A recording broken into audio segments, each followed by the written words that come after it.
Hi everyone, my name is Jenny and welcome back to my creative space. In today's video, I wanted to do a sit-down gush session about some of my favorite books written by Asian authors. This isn't a cumulative video of all the books that I've read from Asian authors. I did narrow down the list to 10 books, but this isn't all the books that I love from Asian authors. There are so many that I've loved and given 5 stars, but I mostly wanted to feature these because they're books that I want to yap about and because they've made such a big impact on me as a person, but also as a reader. And so we're going to just get into it. I had picked a variety of genres, but once we get to the tail end of this video, there is a genre that really outweighs the rest for me, but we'll get to that. The first one I am going to be talking about is a nonfiction, and that is Ace, What Asexuality Reveals About Desire, Society, and the Meaning of Sex by Angela Chen. This one I had picked up once I got back into reading in 2021, and I didn't really know that much about asexuality at the time, and getting to read this book, getting to read from other aspec people's perspective and how they have navigated their life and figuring out their sexuality and just their experiences in general was something that I really appreciated, and it helped me know more and learn more about myself, like getting to see other people's experiences. I just felt so grateful that I picked this book up, and I ended up messaging the author and saying how much meaning this had brought into my life and like helping me understand my own sexuality. This is one that I really highly recommend because I think asexuality isn't something that we see so often spoken about in our media, and you know, it's so nice to always just open our perspective, listen to other people's stories and life experiences, and this one I think was done so well. I am very much due for a reread of this one, and hopefully I can soon. I do have the audiobook of this as well, and I'm just so excited to see what more I can glean 4 years later from this book. I'm not really much of a lit fic girly, but in the year of 2021, I was trying to figure out the sort of genre that I like to read because I was just getting back into reading, and this book was floating about on my Instagram feed, and I decided to pick it up, and mostly because the author is Vietnamese, and I was like, you know what, as a Vietnamese American girl, I'm gonna support my people. So I ended up picking up On Earth We're Briefly Gorgeous by Ocean Vuong, and this book changed my life. Oh my gosh, this was the first book I had read from a Vietnamese author once getting back into reading, maybe even period, at all at the time, and that is really mind-blowing to me that I'd not read from a Vietnamese author before. And just getting to see this coming of age queer story and it being written so beautifully. The prose Ocean writes in this book is just so, it almost feels like you're floating. At least that was my experience. Like, it just felt so out of body, so ethereal, and there was so much emotion and passion behind the words written in this book. It talks about like the violence of war and how that impacts who we are, like as children of immigrants. The main character lives in a predominantly white area. Their coming of age story was so different from me growing up in a more predominantly Asian area, and getting to see that perspective, but still seeing like the similarities of the impact of the Vietnamese War on the woman in the main character's life. It was just something that made me feel so seen as a reader, and just the way Ocean delivers these heartfelt and heartbreaking scenes just felt like I was in the book with Little Dog, and it felt so personal and so heart-wrenching and so impactful to me. Like, I don't think I can sum up the way On Earth We're Briefly Gorgeous has really impacted my life, but this is just such a stunning read. Whenever I see people pick it up, I worry a lot because it's something that means so much to me, and I'm like, please don't hate it, and if you hate it, don't tell me. Just don't even tell me you read it because I don't need to know. Kind of switching medium for the next book, we are going to talk about a graphic novel, and that one is The Magic Fish by Trung Le Nguyen. This one is a coming-of-age graphic novel, and the art style is just so stunning. Like, I love the use of color. Each page has like a primary color that is used, and I just think the art style is so beautifully done. And getting to see like the traditional Vietnamese wear in this, and getting to see like Vietnamese characters as like the main characters in this graphic novel is so beautiful. And this is just such a heartwarming story where our main character kind of has a slight language barrier with his parents, and he decides that he wants to come out and tell his parents that he's queer, and he is struggling to kind of tell his parents that in Vietnamese. And so the way that he decides to communicate his coming out story to his parents is via fairy tales. I don't think this one is talking about that much, but I think it is such a great coming of age graphic novel, and I highly recommend that you pick it up if you have not read it or have not heard about it before. The next book on my list, unfortunately, I don't have a physical copy of, but it is a romance and one that I read last year, and it is Role Playing by Kathy Yardley.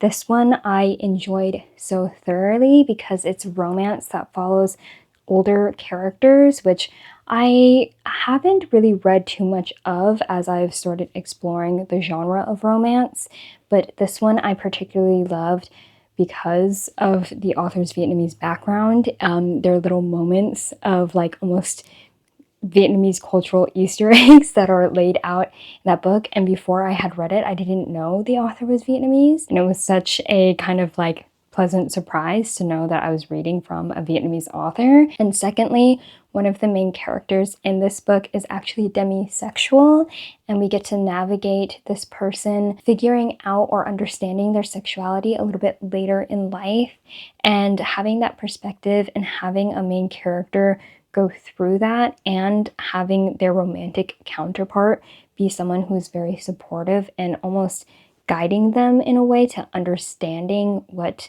being ace or demisexual means. It was such a heartwarming read for me, and one that like even after reading it I was like, oh my gosh, I love that book. I definitely need to get myself a physical copy because I love that one so much, but highly recommend that you read that one.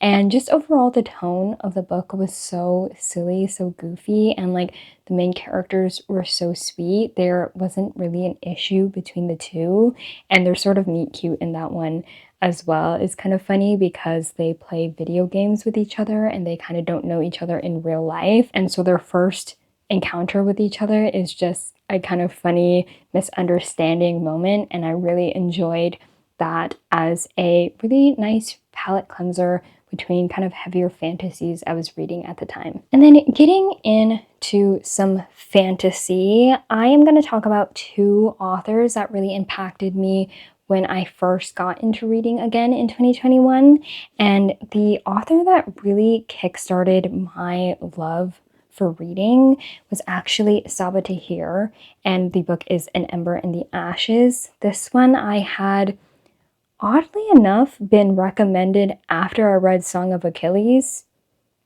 I don't know who in the algorithm decided to suggest that, because Song of Achilles is like a Greek retelling, Greek mythology retelling, and completely different vibes. This is like YA, and it's fantasy. But whoever in the algorithm suggested it to me, thank you so much, because it really, really kickstarted my reading journey. And this one was so fun. It follows our main character, Laya, who's a scholar, and she unfortunately witnesses her brother being arrested for treason because he has been found as a member of the rebellion against the Martial Empire. And so in order to save her brother from imprisonment, she has to go undercover for the rebellion group that her brother is a part of and become a slave to the commandant of the Martial Empire's like military school. And this is so much of a story of our main character coming into herself, finding her own agency, and seeing and figuring out like what are things that are important to her, and like what kind of world would she want and shape for the future of herself, but also the future of other scholar people. And it was just such an interesting navigation of rebellion and like just understanding one's agency. We also follow somebody from the Marshall perspective, Elias, and getting to see him kind of struggle with like, am I going to go along with something that I don't agree with, or am I going to rebel against this thing that I've known my entire life? It was just so enthralling, and I ended up getting all 3 books after that. I think I was so lucky because the 4th book was being published that year, so I ended up binging this entire series in that year, and it was just so fun. And thank you, Saba, for really reintroducing me back into fantasy and really sparking the reader within me. Because of my love for Saba Tahir, I was like, I really want to get more into fantasy, but also try out adult fantasy. And so a very popular book at the time that had come up was Jade City by Fonda Lee. This one, I think initially was pitched to me as a sort of like high action kung fu film, but in a book thing. And so I'm imagining every single Jet Li movie that my father has made me watch with him, like Kung Fu Hustle, Crouching Tiger, Hidden Dragon, like those kind of vibes. And when I opened the book and I read it, it is so much more of like a noir, angsty gangster film and very slow burn and character focused than what I expected. But surprisingly, it was something that I really enjoyed, because I think at this time I was trying to figure out the type of fantasy I also liked, but the connecting factor of all the books that I had enjoyed at the time was that I really like strong character build and character focus reads. And for Jade City, this is a very character focused book. It follows our main family of the No Peak clan, the Call family, and we get to see from the perspective of the older brother, the middle brother, and the youngest sister. And so getting to see them assume positions of leadership within their family's clan and seeing how they navigate the sort of power dynamics that they're given. So I would highly suggest this for somebody who loves more character focused, more slow burn type of reads. And if you like family drama, this has a lot of family drama and internal politics going on within the No Peak clan, and just getting to see them figure out how to balance power within their own family, as well as dealing with like personal relational drama that later on impacts like the actual entirety of the clan, was just so interesting. It's not predominantly action focused, but there are scenes that are very action packed, which I think was done very well, but I wouldn't say going into this to expect a lot of action. It's more so expecting a lot of drama and getting to know about these people's personal lives and honestly kind of judging them for some of the poor choices and decisions that they make. And the next genre that I am going to talk about is going to be horror. There is something about Asian girl horror that I discovered last year when I was trying to dabble into the genre that really hits the spot for me. As an Asian American girly, I think oftentimes we experience things that are quite horrific, and I think that there are certain authors within the horror genre that embody the horrors of microaggression and macroaggressions that we face that just really made me feel seen, really hit the spot, and honestly gave me so much brain rot. Like to this day, I just think about these books. And one is a recent read, but I'm going to talk about the gateway book for me for Asian girl horror, and that is Chlorine by Jade Song. This book I have a whole reading vlog where I read this book, so I'll link that below for you to see. But this book, I cried because I was like, the horror of this one was intense. Jade Song, they knew what they were doing when they put that specific scene in this book. But this one navigates our main character, Ren, as she is trying to come to terms with the complicated family dynamics that her mother and father are kind of going through, and almost like a sense of abandonment, because at the beginning of the book, her father is moving back to China to like secure a job and just bring in more money for the family, but that means he's not going to be physically there for his family.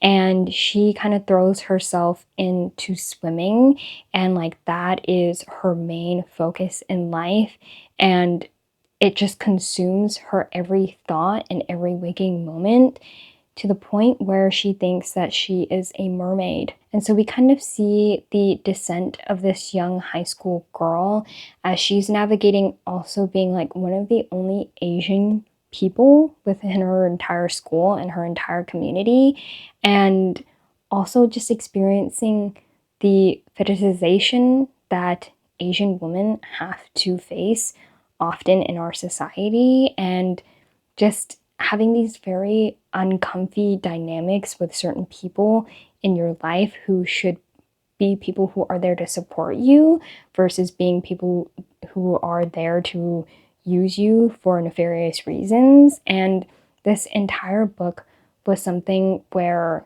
I think really allowed horror as a genre to click with me. And after reading this one, I was like, I get it. I really get it. Like, this is something that felt, although very horrific, it felt very cathartic for me. And this was just such a beautiful coming of age, navigating the horrors of being a teen, but on top of that, the intersection of being an Asian girl. It was just so impactful to me. And like, honestly, I think about Bryn in this book so often. Such a beautiful read, and one that I'm so shocked and surprised I ended up loving, and I am so thankful to Jade Song for writing this book. The next book that I have is Natural Beauty by Ling Ling Huang. This one, honestly, when I think about it, I think about the end and I'm like, what the hell was that? This is a horror that has such beautiful writing. This is also Chlorine was also the author's debut, and this is also Ling Ling Huang's debut. And geez, this was so beautifully done. I really love the themes of filial piety in this one, and just seeing the main character navigate this relationship with her parents where she feels like she wants to give back to them. She wants to kind of thank them for all the things that they've done and sacrificed to allow her to be in the position that she is in her current life, but kind of struggling to figure out like what is enough to show your parents how much you appreciate them. And that was something I connected with to a lot, and those scenes were so emotional and so beautifully written. But on top of that, we also get to see our main character navigate like the complexities of beauty and like what the standard of beauty looks like. Obviously, we are talking about a very specific font of beauty, and our main character doesn't fit into that because of her Asianness, and having her navigate being in an industry that doesn't necessarily deem her as pretty or beautiful enough. It was just such an interesting and intriguing conversation that was had in this book, and the horror was very uncomfortable. There were certain scenes that were so subtly horrific that I was just like, there is a lot of shit going on here. But it was such a fantastic read. The next book that I have is The Eyes Are the Best Part by Monica Kim. This one is such a fantastic encapsulation of Asian woman female rage. This book was crazy. Like the beginning of it all was so emotional as we follow our main character. Her father is leaving the family as he ends up confessing of cheating on his wife, and wanting to leave her for this other woman. And so our main character, who is the eldest sister, is sort of navigating this grief that she feels about losing her father in this way, but also the grief of watching her mother grieve, and also having to be a strong pillar for her younger sister as they navigate this very difficult and tumultuous time. And her mother ends up dating this white man named George who has these blue eyes, and she becomes incredibly fascinated with blue eyeballs. Given the cover of this book, I'm sure you could figure out where we go. But it was such a fantastic exploration of female rage in this one, and specifically the rage of like having to kind of pick up after shitty men in your life, the impact that they make in a negative way, and also having to deal with being fetishized and being viewed as like these very demure, perfect servants almost in this like white male fantasy, and getting to see our main character react to understanding that experience and all the crazy shit she ends up doing was something that, you know, oddly was cathartic. Sue me, okay? Sue me. Really, it was honestly, genuinely such an amazing experience. And like, jaw on the floor, gasping, sitting there reading from the main character's perspective and being like, girl, what are we doing? But it was such an amazing read. I highly recommend this one. This one is so, like, oh, I don't even know how to put into words. It was just such a wild read, but one I really, really enjoyed. And for the last book in this little gush session, I have one that I recently read and completed, and that is Bat Eater and Other Names for Cora Zhang by Kylie Lee Baker. This one I think sits at the same table with The Eyes Are the Best Part as they navigate the fetishization of Asian women. But this one specifically is a pandemic book. We do follow our main character in the year of 2020, and unfortunately she witnesses her sister being murdered. She is pushed in front of a train and she witnesses that. And in that scene, the man who pushes her sister in front of the train calls her a bat eater, which is obviously a derogatory term that was used in the time of COVID, and I'm sure is still kind of used. This one is a book that I was quite nervous about, given that, you know, the COVID pandemic is quite recent history for us. And as an Asian woman who's experienced dealing with the public during the pandemic and having to experience a lot of microaggressions because of the state of our world at the time, I was really fearful of my experience with this. Not that I didn't think that the author was going to do a bad job, but I was just worried about how much it would affect me personally. It affected me a lot, but in such a positive way.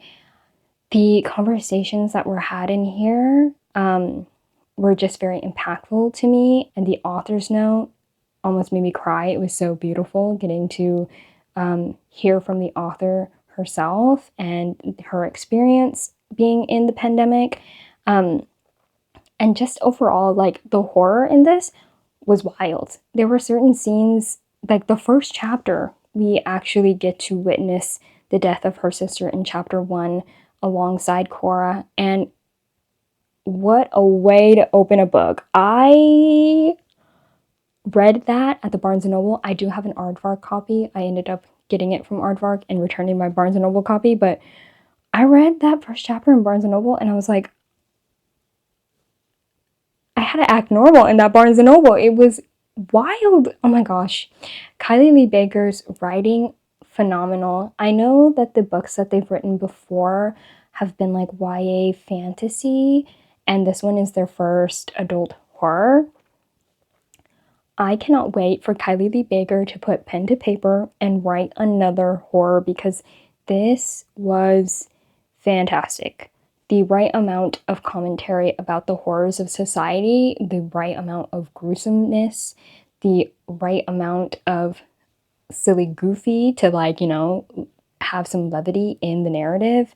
And I think it was just all balanced so well in this. This has just been so inspirational to me. I have ended up getting back into art and making art because of this book. And yeah, just an amazing, amazing read. And who knew that I would be in the era of my life where I could be gushing about horror reads. That is it. That is all the 10 books that I wanted to gush about by Asian authors that I love and appreciate.